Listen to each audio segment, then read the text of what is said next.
Hello. हाँ। हाँ बहन बोल कैसी है। अरे जब से मैं थोड़ा सा व्यस्त थी इसलिए तेरा फोन नहीं उठा पाई। बोल। क्या? आज दिमाग सही नहीं है तेरा? क्यों? क्या बात हो गई?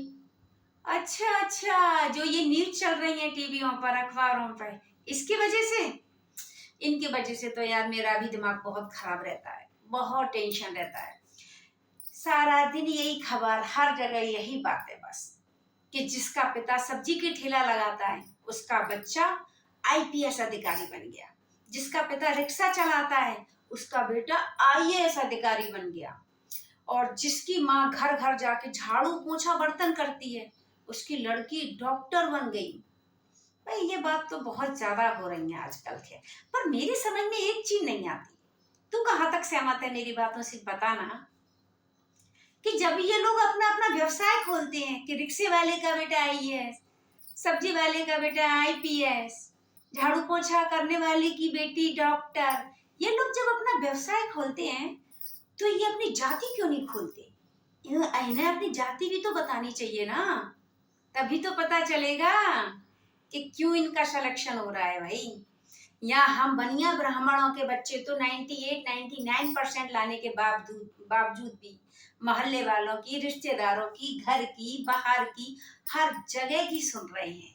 अरे निठल्ला होगा, पढ़ता नहीं होगा या पढ़ती नहीं होगी, पढ़ाई में तो दिमाग ही नहीं होगा, सारा दिन मोबाइल चलाते होंगे, इसीलिए तो सिलेक्शन नहीं हुआ।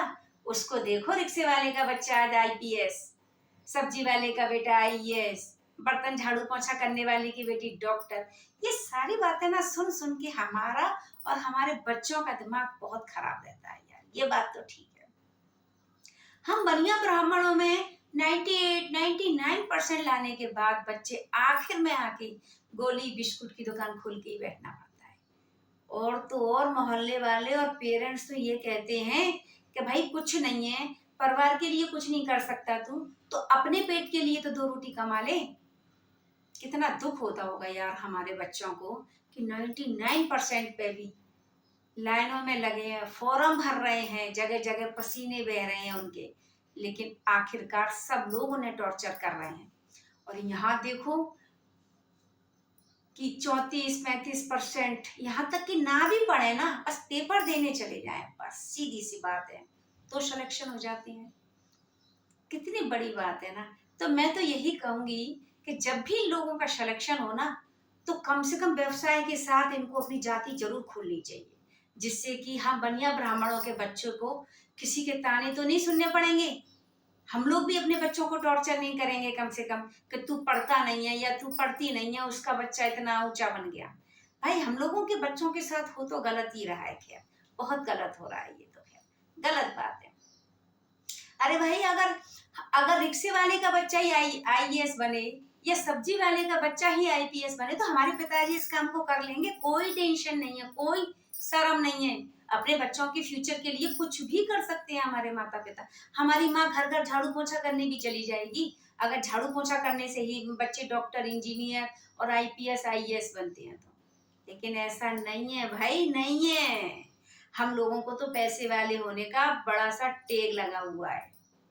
सही बात तो ये है, क्योंकि यहाँ नंबर रिजर्वेशन से आते हैं, पढ़ाई से नहीं।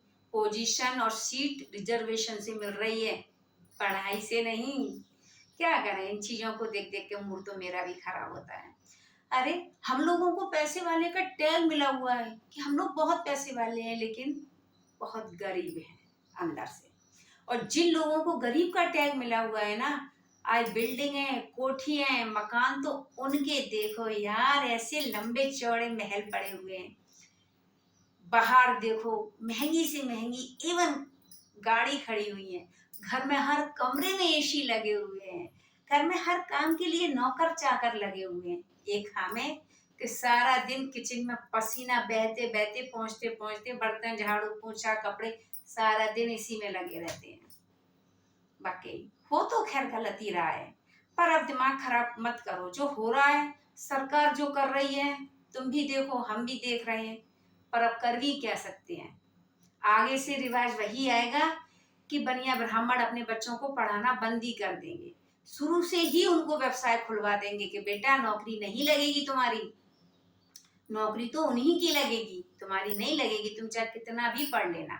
इसलिए तुम शुरू से ही अच्छा खासा बिजनेस करो, तो कम से कम इस स्टेज पर आते आते उनका अच्छा खासा टॉपर बिजनेस तो होगा, अपनी फैमिली का पालन पोषण तो कर सकेंगे वो।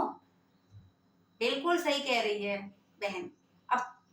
अब ज्यादा कुछ मत सोचो, क्योंकि हम लोग भी अपने बच्चों को सुना देते हैं ना कभी कभी गुस्से में कि सारा पैसा खर्च हो गया तुम्हारी पढ़ाई पर, सारे खेत मकान बिच गए, सब कुछ बिच गया। पर हम लोग भी गुस्से में कभी कभी बहुत गलत करते हैं कि अपने बच्चों को टॉर्चर करते हैं। नहीं करना चाहिए ना, बच्चों के साथ कितना गलत हो रहा है ये तो हमें सोचना चाहिए कम से कम। ठीक है, चलो अब मैं अपना काम करती हूँ, पूरा काम पड़ा है, कुछ नहीं हो पाया। अच्छा हुआ तुमसे बात हो गई, मेरा भी मन थोड़ा हल्का हो गया। ये बातें सुन सुन के तो मेरा भी बहुत मूड खराब रहता है। अरे उनको जगह जगह सम्मानित किया जा रहा है, मालाएं पहनाई जा रही हैं, हर जगह उनको चीफ गेस्ट के रूप में आमंत्रित किया जा रहा है, बुलाया जा रहा है। 4 लोग उनको छोड़ने जा रहे हैं, 4 लोग उनको लेने आ रहे हैं। एक हम लोगों के बच्चे हैं 98-99% वाले बच्चे बेचारे, उनको देखने के लिए तरस रहे हैं, कहाँ से साहब होके निकलेंगे तो हम एक झलक देख लेंगे।